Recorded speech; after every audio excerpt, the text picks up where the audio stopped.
পীর সাহেব কর্ম নাই যে পিআর সিস্টেমে যদি ভোট হয় হিন্দু সম্প্রদায় ভোট কেন্দ্রে যাবে নইলে যাবে না। এক কথা, আমরা একই সঙ্গে পৃথক নির্বাচন পদ্ধতি চাই, যে মাইনরিটিদের প্রতিনিধিত্ব মাইনরিটিরা সিদ্ধান্ত নেবে এবং তাদের প্রতিনিধিত্ব তারা নিজেরা নির্বাচন করবে। আমরা তাহলে আমাদের শেষ কথা যে পৃথক নির্বাচন এবং সংরক্ষিত আসন এবং প্রতিনিধিত্বশীল গণতন্ত্র পিআর সিস্টেম, এইটা হলে এদেশের হিন্দু সম্প্রদায় ভোট কেন্দ্রে যাবেন, নাহলে ভোট কেন্দ্রে যাবে না, কোনো ভোটে অংশ নেবে না। হিন্দু মহাজোটের সংগ্রামী মহাসচিব জনাব অ্যাডভোকেট গোবিন্দ চন্দ্র প্রামাণিক।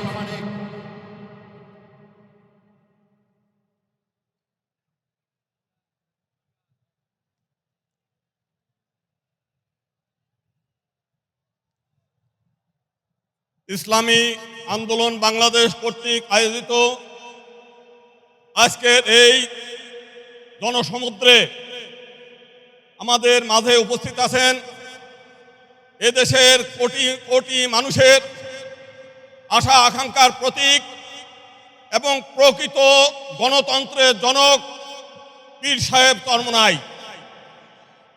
আমরা 1971 সালে এই দেশ স্বাধীন করেছিলাম লক্ষ শহীদের বিনিময়ে, যে একটা স্বৈরাচারবিহীন দেশ এবং গণতান্ত্রিক দেশ পাব। কিন্তু আমরা আজ পর্যন্ত এই দেশে গণতন্ত্র প্রতিষ্ঠিত হয় নাই। গণতন্ত্রের নামে স্বৈরতন্ত্র একের পর এক আমাদের গলা টিপে ধরেছে। কারণটা হলো এই দেশে এমন একটি গণতন্ত্র আছে যেখানে আপনি 51% ভোট পেলে আপনি ক্ষমতায় যাবেন, আর 49% লোক যারা ভোট পাবে তাদের মতামতের কোনো মূল্য নাই।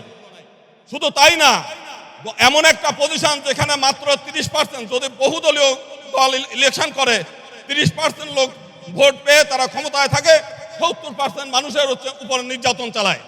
এবং আমরা এর আগে আওয়ামী লীগকে একচাটিয়া ভোট দিয়েছি, আমরা কি পেয়েছি? তারা আমাদের সম্পত্তি শত্রু সম্পত্তি করেছে, তারা আমাদেরকে নির্যাতন করেছে, আমাদেরকে ভোট ব্যাংক হিসেবে ব্যবহার করেছে। আমরা এইবার সিদ্ধান্ত নিয়েছি, পীর সাহেব চরমোনাই যে সিদ্ধান্ত দিয়েছে যে পিআর সিস্টেমে যদি ভোট হয় হিন্দু সম্প্রদায় ভোট কেন্দ্রে যাবে নইলে যাবে না। এক কথা, আমরা একই সঙ্গে পৃথক নির্বাচন পদ্ধতি চাই, যে মাইনরিটিদের প্রতিনিধিত্ব মাইনরিটিরা সিদ্ধান্ত নেবে এবং তাদের প্রতিনিধিত্ব তারা নিজেরা নির্বাচন করবে।